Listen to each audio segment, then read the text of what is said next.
आज के वीडियो में हम बात करने वाले हैं बीटा प्लस डीके की, गामा डीके की और उसी में अपन एक बात करेंगे इलेक्ट्रॉन कैप्चर की। इससे पिछले वीडियो में हमने बात की थी बीटा माइनस डीके की। देखो बीटा प्लस डीके और बीटा माइनस डीके दोनों ही पार्ट हैं बीटा डीके का। तो बीटा प्लस डीके कब होता है, बीटा माइनस डीके कब होता है, ये हम आपको पिछले वीडियो में बता चुके हैं कि जब भी कोई न्यूक्लियस स्टेबिलिटी बेल्ट के ऊपर होता है तो स्टेबिलिटी बेल्ट के करीब आने के लिए, स्टेबिलिटी बेल्ट पे आने के लिए वो बीटा माइनस डीके करता है। और जब कोई न्यूक्लियस स्टेबिलिटी बेल्ट के नीचे होता है तो वो बीटा प्लस डीके करता है, जिससे कि वो स्टेबिलिटी बेल्ट के पास जा सके। अब आप नेक्स्ट हेडिंग डालें beta plus decay.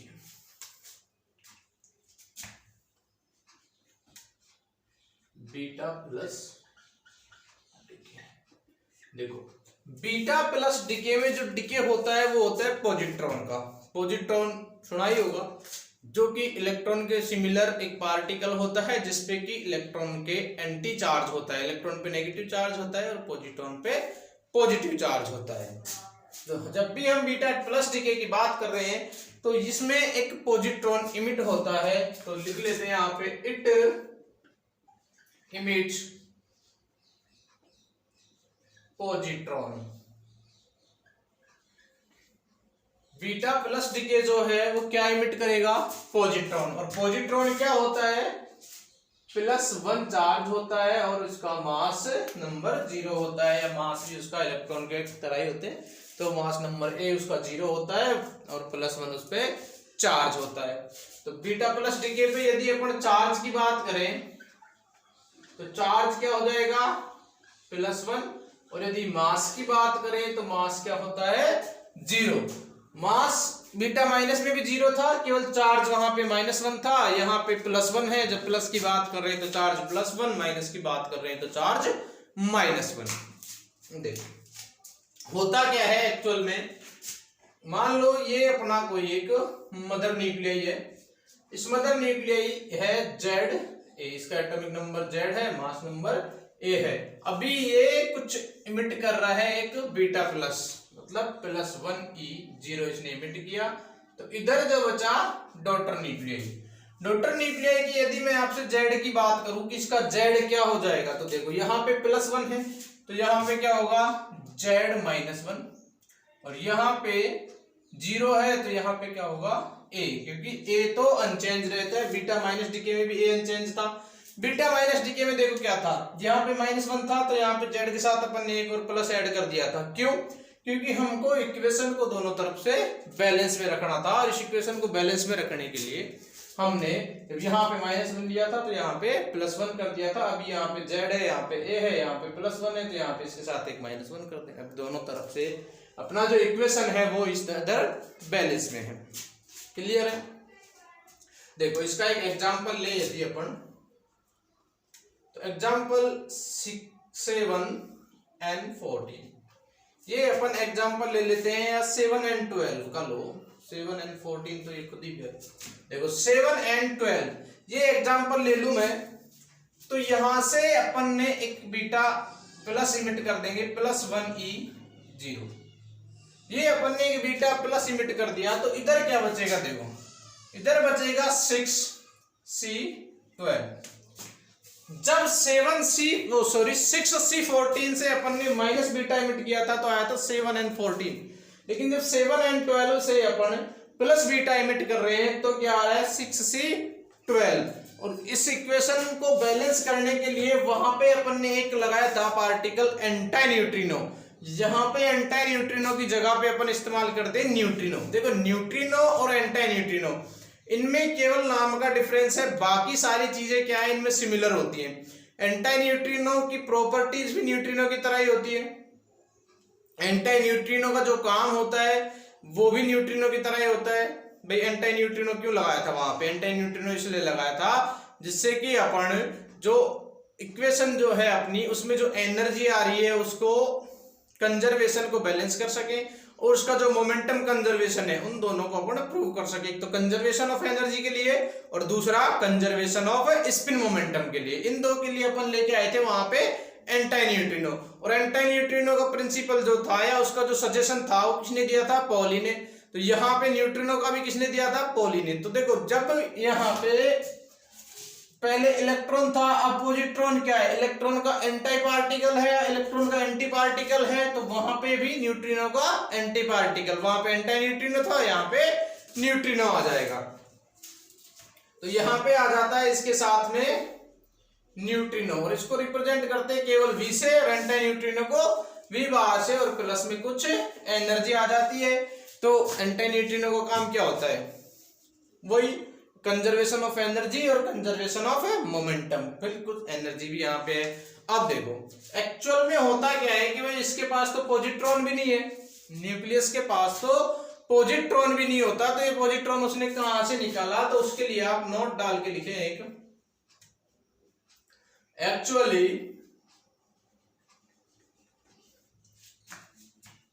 Beta plus decay is the conversion of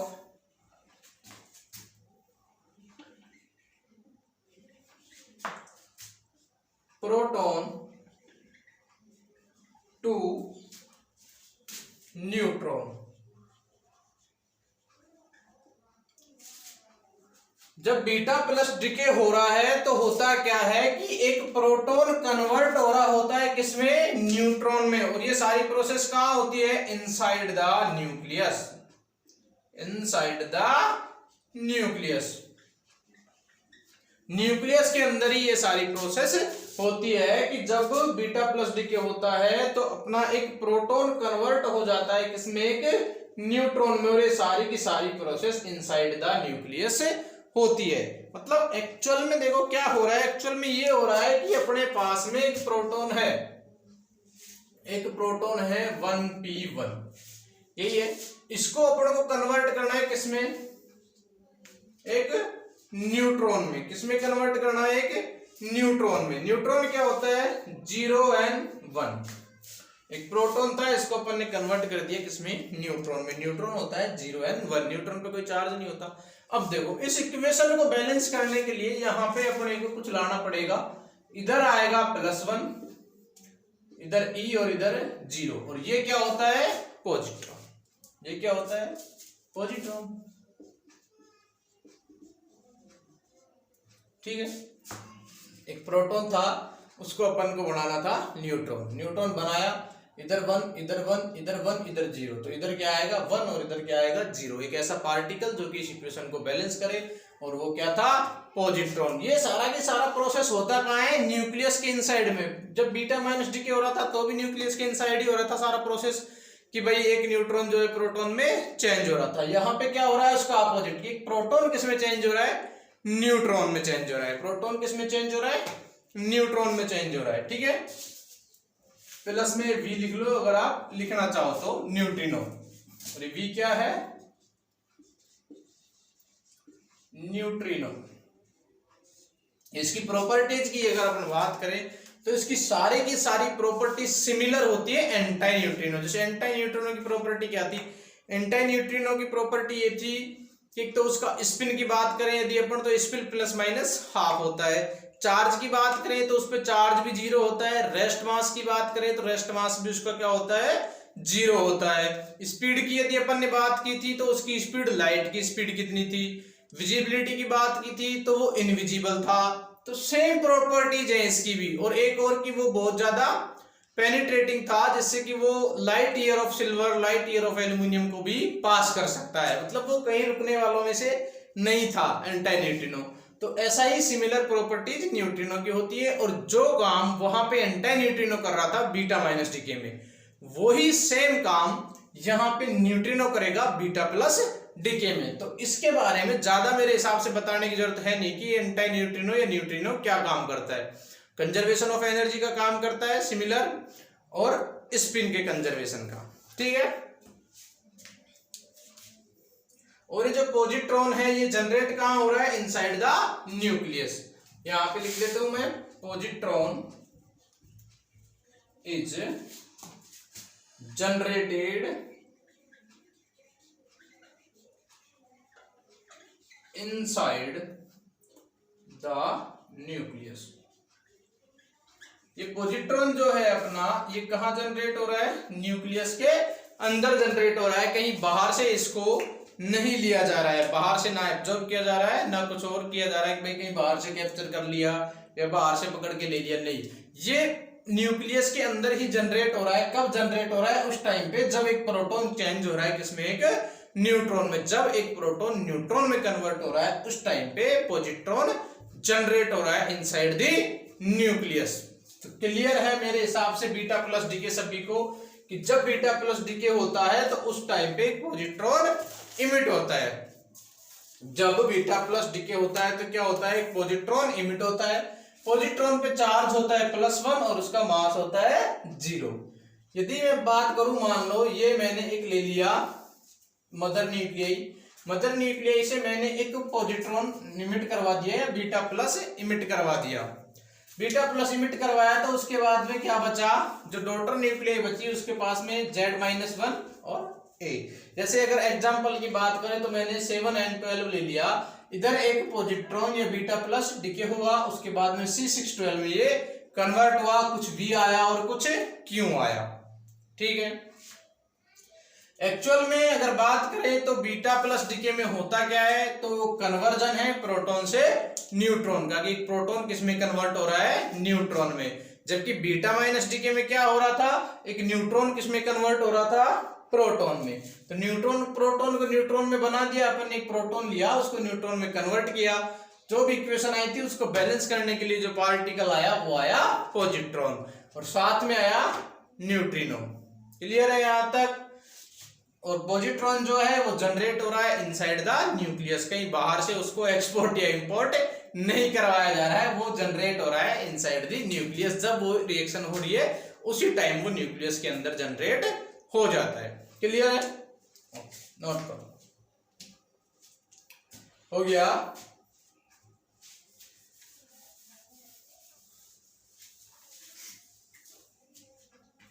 देखो, यदि मैं यहां पे बात करूं दोबारा बीटा माइनस डीके की, इसकी बात करूं, बीटा माइनस डीके की बात करें अपन, तो बीटा माइनस डीके में हो क्या रहा था कि एक न्यूट्रॉन जो है वो कन्वर्ट हो रहा था किसमें? प्रोटॉन में। ले लेते हैं अपन, यहाँ पे मान लो एक न्यूट्रॉन है 0n1 और ये कन्वर्ट हो रहा है किसमें? 1p1 में। इधर आया -1e0 और साथ में कुछ एंटाइनेट। क्लियर है? यही थी, और प्लस में आ रही थी कुछ एनर्जी। देखो ये एनर्जी जो है इसका फॉर्मूला पता है अपने को। चलो एनर्जी निकाले, यदि अपन यहाँ पे बीटा माइनस डीके की एनर्जी निकाले, देखो बीटा माइनस डीके में एनर्जी निकाल लेते हैं अपन। Q = mn minus mass of proton plus mass of electron into 931.5 electron volt, यही एनर्जी आती है। देखो यहां से जब अपन यहां जा रहे हैं तो न्यूट्रॉन जो है वो हैवी पार्टिकल है किससे? प्रोटॉन से। न्यूट्रॉन जो है वो प्रोटॉन से हैवी पार्टिकल है, ये बात सबको पता है कि न्यूट्रॉन और प्रोटॉन के मास में कुछ डिफरेंस होता है, और न्यूट्रॉन का मास जो है वो प्रोटॉन के मास से ज्यादा आता है। जबकि इलेक्ट्रॉन का मास तो अपने यहाँ पे नेग्लिजिबली ले रहे हैं, उसको तो कुछ मान ही नहीं रहे, क्योंकि इनकी तुलना में वो बहुत ज्यादा कम हो रहा है, इनकी तुलना में बहुत ज्यादा कम हो रहा है। तो न्यूट्रॉन का मास जो है प्रोटॉन के मास से क्या है? कम है, सॉरी ज्यादा है। न्यूट्रॉन का मास ज्यादा है, प्रोटॉन का कम है।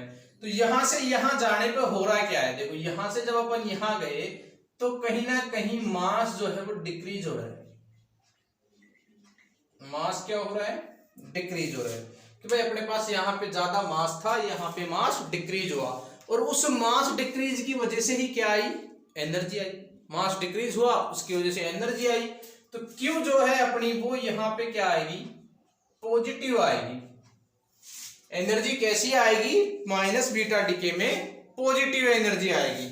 जबकि यदि अपन बीटा प्लस डीके की बात करेंगे तो अभी दिखाऊंगा मैं आपको, वहां पे एनर्जी कैसी आएगी?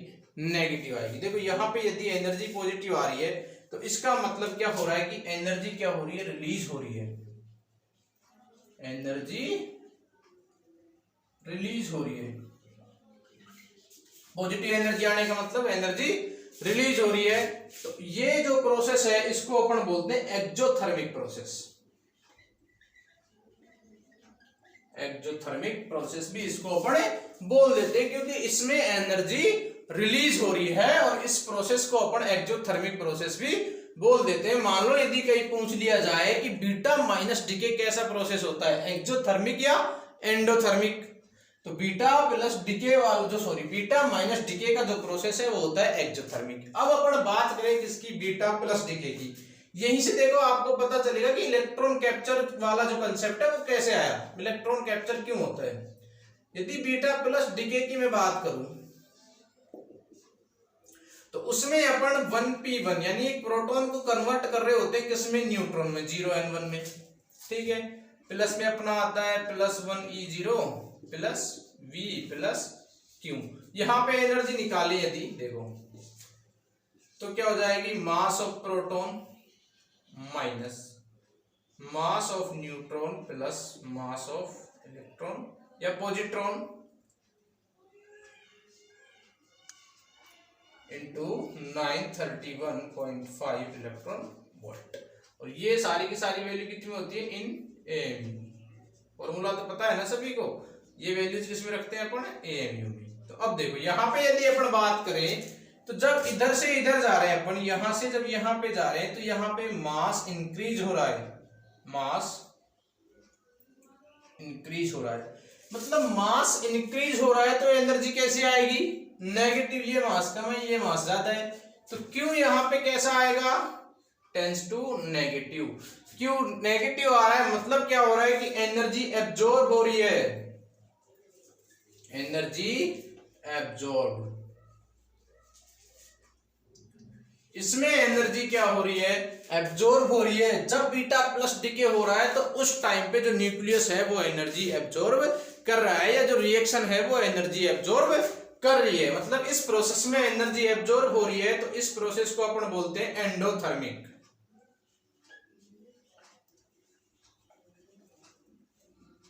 इसको अपन बोलते हैं एंडोथर्मिक।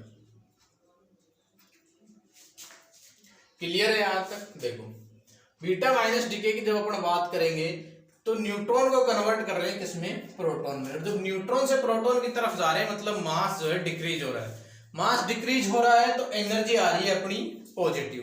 मास डिक्रीज हो रहा है, एनर्जी पॉजिटिव आ रही है। पॉजिटिव एनर्जी आने का मतलब ये है कि एनर्जी रिलीज हो रही है, और जहां पे एनर्जी रिलीज होती है तो उस प्रोसेस को अपन क्या बोलते हैं, एक्सोथर्मिक। ये हो गया एक्सोथर्मिक प्रोसेस। देखो इधर अब अपन बात कर ले बीटा प्लस डीके की, तो उसमें मास इंक्रीज हो रहा है, इधर से इधर जाने पर मास इंक्रीज हो रहा है, प्रोटॉन से न्यूट्रॉन पे जाने पे मास क्या हो रहा है, इंक्रीज हो रहा है। मास इंक्रीज हो रहा है मतलब एनर्जी कैसी आएगी, नेगेटिव। नेगेटिव एनर्जी का मतलब कि एनर्जी एब्जॉर्ब हो रही है। एक्चुअल में हो क्या रहा है कि इस एनर्जी को एब्जॉर्ब करके वो मास निकाला जा रहा है, वो मास जनरेट किया जा रहा है जिससे कि प्रोटॉन से न्यूट्रॉन में जाया जा सके। तो यहां से यहां पे मास इंक्रीज हो रहा है, तो इस मास को इंक्रीज करने के लिए वो काम में जो कंसेप्ट ले रहे हैं वो क्या ले रहे हैं, वो एनर्जी को इंक्रीज करने की, वो एनर्जी ऑब्जॉर्व कर रहे हैं, एनर्जी को ऑब्जॉर्व करके और मास को इंक्रीज कर रहे हैं। देखो ये इस प्रोसेस को अपन बोलते हैं एंडोथर्मिक। यहां से केवल ये क्लियर नहीं करना था मेरे को कि भाई एंडोथर्मिक बोलते हैं, इसको एक्सोथर्मिक बोलते हैं। ये कंसेप्ट अगर क्लियर है आपको कि यहाँ पे एनर्जी कैसी नेगेटिव पॉजिटिव आ रही है, यहाँ पे नेगेटिव आ रही है, क्या हो रहा है, तो उससे आपका जो इलेक्ट्रॉन कैप्चर वाला कंसेप्ट है वो बिल्कुल क्लियर हो जाएगा। भाई बीटा प्लस डीके में यहाँ पे एंडोथर्मिक हो रहा है, मतलब एनर्जी एब्जॉर्ब हो रही है, एंडोथर्मिक प्रोसेस है, क्लियर है। ये बीटा प्लस डीके में, बीटा माइनस डीके में एनर्जी रिलीज हो रही है, एक्सोथर्मिक प्रोसेस है। क्लियर है यहां तक, ठीक है। दूसरी बात कि जब बीटा प्लस डीके हो रहा है उस टाइम पे जो एनर्जी चाहिए होती है वो एनर्जी आ कहां से रही है, जो एनर्जी चाहिए वो एनर्जी आ कहां से रही है, तो उसके लिए आप लिखे नोट डाल के लिखे एक, in beta plus DK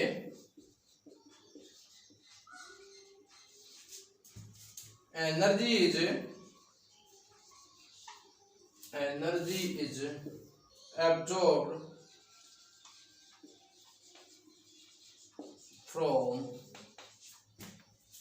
binding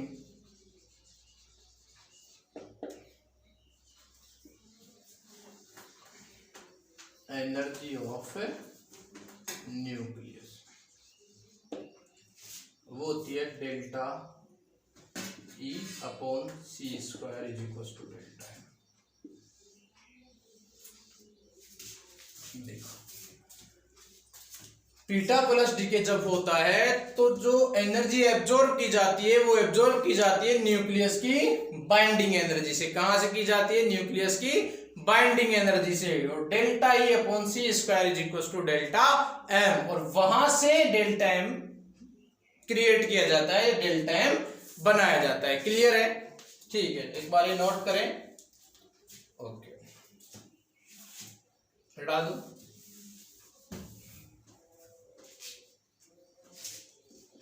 तो आप नेक्स्ट हेडिंग डालेंगे इलेक्ट्रॉन कैप्चर।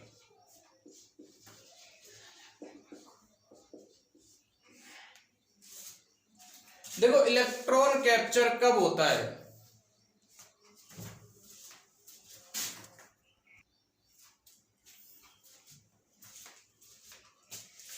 देखिए इलेक्ट्रॉन कैप्चर की अपन बात करें तो इसमें होता क्या है एक्चुअल में कि जब बीटा प्लस डीके होता है तो उस टाइम पे एक प्रोटॉन को न्यूट्रॉन बनाना होता है। तो प्रोटॉन जो है वो न्यूट्रॉन बनाने के लिए पॉजिट्रॉन इमिट करने के बजाय क्या करता है कि अपना जो सबसे नजदीक वाला जो के सेल होता है उस के सेल के एक इलेक्ट्रॉन को कैप्चर कर लेता है और न्यूट्रॉन में कन्वर्ट हो जाता है। देखो क्या होता है,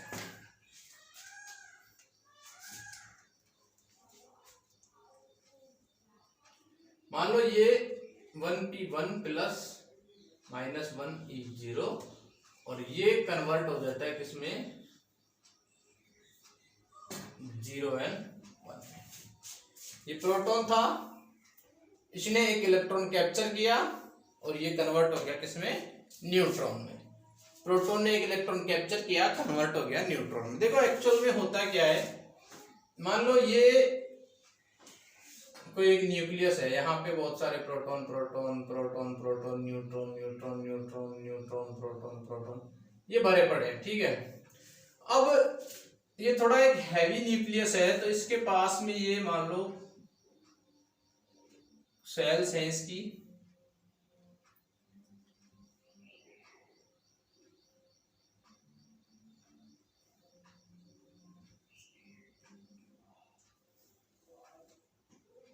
ठीक है, और ये कोई इसकी के सेल में एक इलेक्ट्रॉन है यहाँ पे। ठीक है, इसकी के सेल में कोई एक इलेक्ट्रॉन है, तब इसको प्रोटॉन ने क्या किया, एक इलेक्ट्रॉन इसका जो के सेल में था उसको कैप्चर किया, उसको कैप्चर करके और न्यूट्रॉन में कन्वर्ट हो गया। देखो इसमें जो जब भी ये प्रोसेस होता है तो ये यूजुअली जनरली जो देखा जाता है वो हैवी न्यूक्लियस में देखा जाता है या हैवी एटम न्यूक्लियस में देखा जाता है। लिख लिया यहाँ पे generally it occurs in heavy nucleus, या फिर और करके ब्रैकेट में लिख ले हैवी एटम न्यूक्लियस। बात हुई है, चाहे आप हैवी न्यूक्लियस लिखो या हैवी एटम न्यूक्लियस लिखो, जनरली इनमें देखा जाता है। देखो क्यों ऐसा क्यों होता है कि भाई ये कम में नहीं होता, ज्यादा, देखो कम में भी हो सकता है, ऐसी कोई बात नहीं है कि ये स्मॉलर न्यूक्लियस में नहीं होता, छोटे न्यूक्लियस में भी हो सकता है, लेकिन जनरली ज्यादातर अगर अपन बात करें तो ये होता है हैवी न्यूक्लियस में। हैवी न्यूक्लियस में क्यों होता है? मान लो देखो होता क्या है कि जब ये हैवी हो जाता है, कोई भी हैवी एटम की अपन बात करें तो उसमें इलेक्ट्रॉन प्रोटॉन न्यूट्रॉन उसका न्यूक्लियस भी हैवी हो जाता है, इलेक्ट्रॉन्स भी ज्यादा हो जाते हैं, और उसमें जो सेल्स हैं वो एक दूसरे के चिपके चिपके रहते हैं, बहुत पास पास आ जाते हैं, बहुत पास पास में रहते हैं, और ये के सेल जो है ये बिल्कुल ज्यादा नजदीक हो जाता है न्यूक्लियस के, बहुत ही ज्यादा नजदीक हो जाता है। तो इसलिए वो के सेल के इलेक्ट्रॉन को उसको कैप्चर करने में मतलब प्रॉब्लम नहीं होती है, थोड़ी आसानी होती है जिससे कि वो उसको कैप्चर कर लेता है। उसकी तुलना में यदि वो बीटा प्लस डीके करेगा तो बीटा प्लस डीके उसको थोड़ा ज्यादा डिफिकल्ट लगता है, बजाय उसके कि वो इलेक्ट्रॉन कैप्चर कर ले। देखो उसको स्टेबिलिटी चाहिए, न्यूक्लियस को क्या चाहिए, स्टेबिलिटी चाहिए। उसका ऐसा कोई ये नहीं होता कि भाई वो इलेक्ट्रॉन वो पॉजिट्रॉन डिके करके ही स्टेबिलिटी ले, उसको कैसे भी मिले तो उसको इलेक्ट्रॉन से स्टेबिलिटी मिल रही है तो वो भी ले लेगा, वो भी लेने के लिए तैयार, इलेक्ट्रॉन कैप्चर कर जो उसको इजी वे लगेगा उससे वो लेगा। जैसे मान लो एक स्कूल का कोई अपना एक प्रेयर ग्राउंड है, ठीक है, उस ग्राउंड में अभी 100 बच्चे हैं, कुछ दिन बाद स्कूल में 500 बच्चे आ जाए तो अभी डिस्टेंस कम हो जाएगी, बच्चे पास पास पास पास आएंगे, ठीक है, तो एक दूसरे को टच होने के चांसेस ज्यादा रहेंगे। वही जगह हैवी न्यूक्लियस की यदि अपन बात करें तो हैवी न्यूक्लियस में भी यही होता है, जो उसका के शेल जो है वो बहुत पास आ जाता है न्यूक्लियस के, और वो के शेल के इलेक्ट्रॉन को क्या कर लेता है, कैप्चर कर लेता है। जब भी कैप्चर इलेक्ट्रॉन कैप्चर होता है तो वो के शेल का ही होता है, ठीक है। तो इसमें लिख ले प्रोटॉन कैप्चर्स के shell electron and converts to neutron. क्या किया उसने, के सेल के इलेक्ट्रॉन को कैप्चर कर लिया और कन्वर्ट हो गया किसमें, न्यूट्रॉन में। ये यहां से के सेल के इलेक्ट्रॉन कन्वर्ट किया और चेंज हो गया किसमें, न्यूट्रॉन में। यही कंसेप्ट होता है इलेक्ट्रॉन कैप्चर का। तो चाहे तो बीटा प्लस डीके कर ले या वो इलेक्ट्रॉन कैप्चर कर ले, दो ऑप्शन होते हैं उसके पास में। तो ये हैवी एटम्स में या हैवी न्यूक्लियस में देखने को मिलता है जनरली, बाकी हो किसी में भी सकता है, ऐसा कोई गाइडलाइन नहीं है, ऐसी कोई डेडलाइन नहीं है कि नहीं ये फिक्स इसी में होगा, ऐसा कुछ भी नहीं है, किसी में भी हो सकता है। लेकिन जनरली अपन बात करें तो देखने को कहां मिलता है अपने को, हैवी न्यूक्लियस एटम में। नोट करें, ये हो गया, ठीक।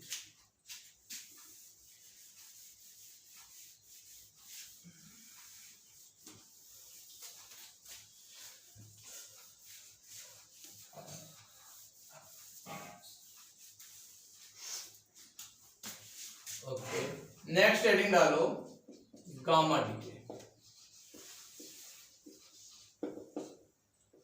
देखो गामा होता क्या है, gamma is a electromagnetic wave. Gamma क्या है, इलेक्ट्रोमैग्नेटिक वेव है। तो देखो होता क्या है कि जब भी कोई न्यूक्लियस अल्फा बीटा डिके करती है, अल्फा डिके करे चाहे बीटा डिके करे, वो एक्साइटेड होके और अपने एक्साइटेड सेल में चली जाती है या दूसरे एनर्जी लेवल्स में चली जाती है, एक्साइटेड एनर्जी लेवल्स में चली जाती है जहां पे कि वो स्टेबल नहीं रह पाती। यदि हम न्यूक्लियस के एनर्जी लेवल्स की बात करें तो वो भी सिमिलर होते हैं अपने इलेक्ट्रॉन के एनर्जी लेवल्स की तरह। न्यूक्लियस का एनर्जी लेवल अपने सिलेबस में नहीं है, लेकिन इलेक्ट्रॉन का जो एनर्जी लेवल आप पढ़ चुके हो, आप उसी को एज्यूम कर लो कि न्यूक्लियस का एनर्जी लेवल भी कैसा है, इलेक्ट्रॉन के एनर्जी लेवल की तरह ही है। तो जब भी कोई न्यूक्लियस अल्फा डिके करे चाहे वो बीटा डिके करे, वो एक्साइटेड स्टेट में चली जाती है। तो एक्साइटेड स्टेट में जाने के बाद जब वो वापस आती है अपनी ग्राउंड स्टेट में, तो उस टाइम पे वो कुछ हाईली एनर्जी की या हाईली एनर्जेटिक जो रेज हैं, जो इलेक्ट्रोमैग्नेटिक वेव्स हैं, जो हाईली एनर्जेटिक इलेक्ट्रोमैग्नेटिक वेव्स हैं, अप्रोक्सीमेटली 1 मेगा इलेक्ट्रॉन वोल्ट की वो इमिट करती है। और वो जो मैग्नेटिक इलेक्ट्रोमैग्नेटिक वेव वो इमिट करती है वो किस में आता है, वो गामा वेव में आ जाता है या गामा स्पेक्ट्रम के रेंज में वो आ जाता है। तो इसी को अपन बोलते हैं गामा डिके। देखो क्या होता है, लिख लेते हैं एक बार। व्हेन, यहां से लिखना शुरू करो आप, when a nucleus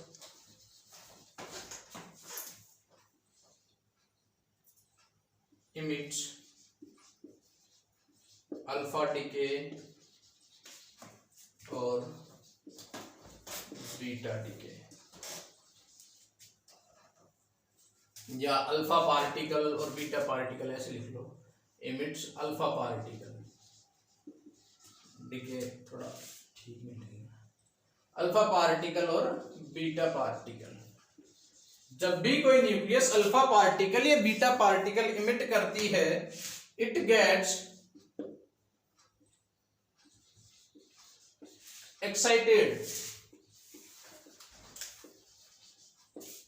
and goes to excited state, states और एनर्जी लेवल्स, कुछ भी लिख लो आप, और एनर्जी लेवल्स। ठीक है, ये क्या करती है कि भाई जब ये अल्फा पार्टिकल या बीटा पार्टिकल इमिट कर रही है तो एक्साइटेड हो जाती है, और एक्साइटेड होके एक्साइटेड स्टेट में या एनर्जी लेवल्स में चली जाती है, एक्साइटेड एनर्जी लेवल्स या एक्साइटेड स्टेट्स में ये चली जाती है। लेकिन वहां पे जाने के बाद जैसे इलेक्ट्रॉन जब एक्साइटेड स्टेट में चले जाता है, एक्साइटेड सेल्स में चले जाता है, तो वहां पे स्टेबल रह पाता है नहीं, वो वापस आता है अपनी ग्राउंड सेल में, ग्राउंड स्टेट में वापस आने की कोशिश करता है। तो वही सिमिलर फंडा इसके साथ है, ये भी वापस ग्राउंड स्टेट में आने की कोशिश करती है। ठीक है, और ब्रैकेट में लिख लो आप, nucleus energy levels are similar to electron energy levels, कि न्यूक्लियस का जो एनर्जी लेवल है वो सिमिलर होता है इलेक्ट्रॉन के एनर्जी लेवल की तरह। ठीक है, तो अब अपन बात करें कि this excited nucleus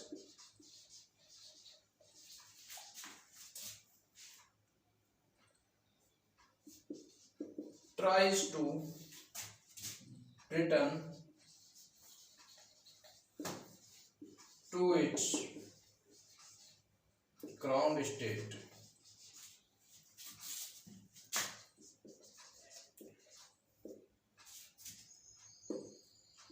while returning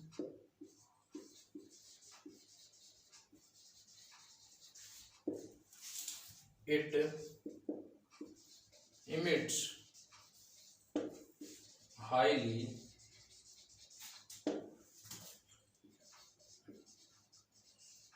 energetic electromagnetic waves, bracket में लिख लेना, अप्रोक्सीमेटली 1 मेगा इलेक्ट्रॉन वोल्ट की। ठीक है, whose frequency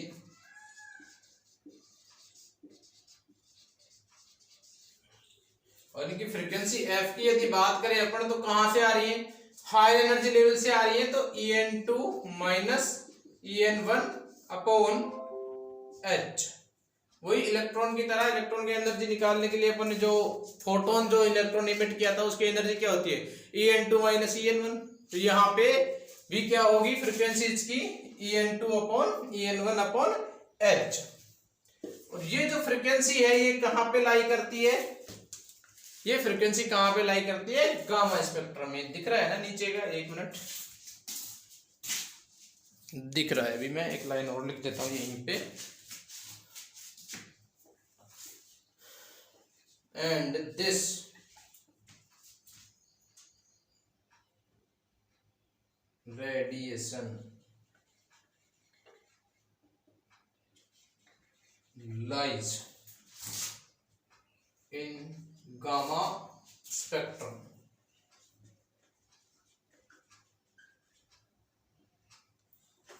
देखो वो कह रहा है कि भाई गामा डिके में, गामा क्या है, इलेक्ट्रोमैग्नेटिक वेव या रेडिएशन, कुछ भी बोल रहे हैं अपन इसको, चाहे तो इलेक्ट्रोमैग्नेटिक वेव बोले या इलेक्ट्रोमैग्नेटिक रेडिएशन बोले।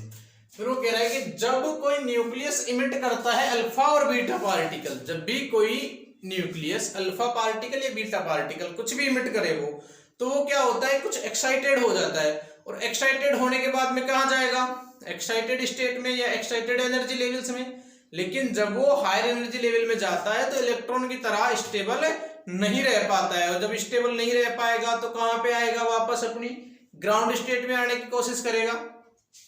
जब वो ग्राउंड स्टेट में आने की कोशिश करेगा तो जब इलेक्ट्रॉन हायर एनर्जी लेवल से ग्राउंड स्टेट में आता था तो क्या इमिट करता था, तो क्या करता था, फोटोन इमिट करता था। भाई फोटोन इमिट करता था ना, तभी तो अपन ने देखा कि वहां पे उसके स्पेक्ट्रम जो है वो डिस्क्रीट स्पेक्ट्रम आया, रेगुलर नहीं आया कि वो एक स्पेसिफिक एनर्जी का किसी भी एनर्जी का नहीं करता था, एक स्पेसिफिक एनर्जी का फोटोन इमिट करता था जिसकी एनर्जी कुछ स्पेसिफिक हो, ठीक है, वो इमिट करा और जैसे इमिट किया वापस नीचे आ गया। तो वो ये करेगी यहाँ पे अप्रोक्सीमेटली 1 मेगा इलेक्ट्रॉन वोल्ट की बहुत ही हाईली एनर्जेटिक होती है वो रेडिएशन ये इमिट करेगी या वेव इमिट करेगी, और ये जो रेडिएशन इसने इमिट की है ये आती है गामा स्पेक्ट्रम की रेंज में। किसकी रेंज में आ जाती है, गामा स्पेक्ट्रम की रेंज में। फ्रीक्वेंसी की यदि अपन बात कर लें तो वो हो जाती है En2 minus En1 upon h। देखो कैसे होती है ये, आप एक बार नोट करें, यहां तक हो गया। चलो मैं ऊपर की कुछ लाइंस मिटा देता हूं, ये मिटा देता हूं।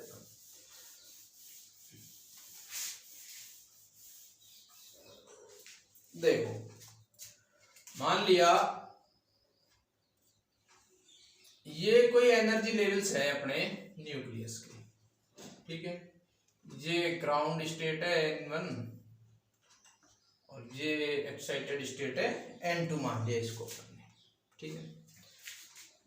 यहां पे इसने न्यूक्लियस है ये कोई अपना, इसने ये अल्फा इमिट कर दिया, क्या इमिट कर दिया, अल्फा पार्टिकल इमिट कर दिया N1 में था। अल्फा पार्टिकल इमिट किया तो ये एक्साइट हुआ, एक्साइट हो गई, आ गई यहाँ हायर एनर्जी लेवल स्टेट, यहाँ पे आ गया, ठीक है। ये इसकी क्या है एक्साइट, देखो ये थी इसकी ग्राउंड स्टेट, ये थी ग्राउंड स्टेट, ठीक है, और ये क्या है एक्साइटेड स्टेट, एक्साइटेड स्टेट।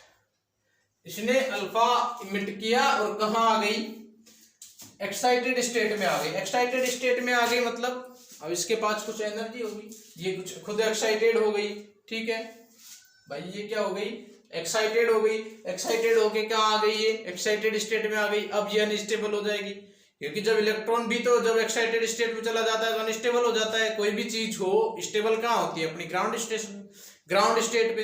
तो अब इसको कहाँ आना पड़ेगा, ग्राउंड स्टेट में। यहाँ पे आने के बाद ये न्यूक्लियस अनस्टेबल हो गई, ये क्या हो गई अनस्टेबल हो गई। यहाँ पे आने के बाद स्टेबिलिटी के लिए क्या करेगी, वापस यहीं आने की कोशिश करेगी, और ये जो प्रोसेस है बहुत ही फास्ट होता है, यहाँ ज्यादा देर रुक नहीं पाती, 10⁻⁻10 सेकेंड में लगभग अप्रोक्सीमेटली यदि बात करें तो 10⁻⁻10। अब आप देख लो कि 1 सेकंड का भी 10⁻⁻2 टाइम लेती है ये वापस आने में, और ये वापस आ जाएगी कहां, अपनी ग्राउंड स्टेट में। यहां पे ये N1 और ये N2, ये ग्राउंड स्टेट है, ग्राउंड स्टेट, और ये होगी एक्साइटेड स्टेट। तो जब ये एक्साइटेड स्टेट से वापस आएगी कहां, ग्राउंड स्टेट में, यहां आएगी मान लो ग्राउंड स्टेट में वापस। तो ये जब वापस आएगी तो वापस आने के लिए ये इमिट करेगी क्या, गामा रेडिएशन इमिट करेगी, गामा रेडिएशन ये इमिट करेगी। ये समझ लो आप, ये न्यूक्लियस क्या इमिट करेगी, गामा रेडिएशन इमिट करेगी, या हाई एनर्जी इमिट करेगी, जो गामा रेडिएशन में आना है उसको। तो क्या इमिट करेगी, गामा रेडिएशन। ऐसे समझो क्या था, पहले ग्राउंड स्टेट में थी, स्टेबल थी, अल्फा इमिट किया, सॉरी पहले ग्राउंड स्टेट में थी, अल्फा इमिट करने के बाद कहाँ आ गई, एक्साइटेड स्टेट में। एक्साइटेड स्टेट में जाने के बाद क्या हो गई, अनस्टेबल हो गई। अनस्टेबल हुई तो अप्रोक्सीमेटली 10⁻⁻10 सेकेंड में ये वापस आने की कोशिश करेगी अपनी ग्राउंड स्टेट में। तो जब ये ग्राउंड स्टेट में वापस आएगी तो अल्फा रेडिएशन इमिट करेगी, यहां पे लिख देता हूं गामा रेडिएशन ये इमिट करेगी। अल्फा इमिट करके एक्साइटेड हुई थी और गामा इमिट करके वापस ग्राउंड स्टेट में आ रही है। तो गामा रेडिएशन इसने इमिट की, या गामा इलेक्ट्रोमैग्नेटिक वेव इसने इमिट किया। क्लियर है। तो जो इलेक्ट्रॉन के लिए भी अपन दो एनर्जी लेवल्स का डिफरेंस देखते थे, तो गामा के जो फ्रीक्वेंसी देखने के लिए दो एनर्जी लेवल्स का डिफरेंस है, तो फ्रीक्वेंसी के लिए अपन देखते हैं En2 - En1 upon h। Clear है यहाँ तक। ये था अपना beta minus decay, electron capture और गामा डिके। मिलते हैं अगले वीडियो में, जहां पे अपन बात करने वाले हैं कुछ रेडियो एक्टिविटी के कुछ फॉर्मूलाज की और कुछ क्वेश्चंस की, और हाफ साइकिल के बारे में भी कुछ बात करेंगे, हाफ लाइफ के बारे में, सॉरी, कि हाफ लाइफ क्या होती है, कैसे निकालते हैं, कैसे कैलकुलेट करते हैं, और कुछ एक न्यूमेरिकल्स देखते हैं अगर पॉसिबल हुआ तो नेक्स्ट वीडियो में।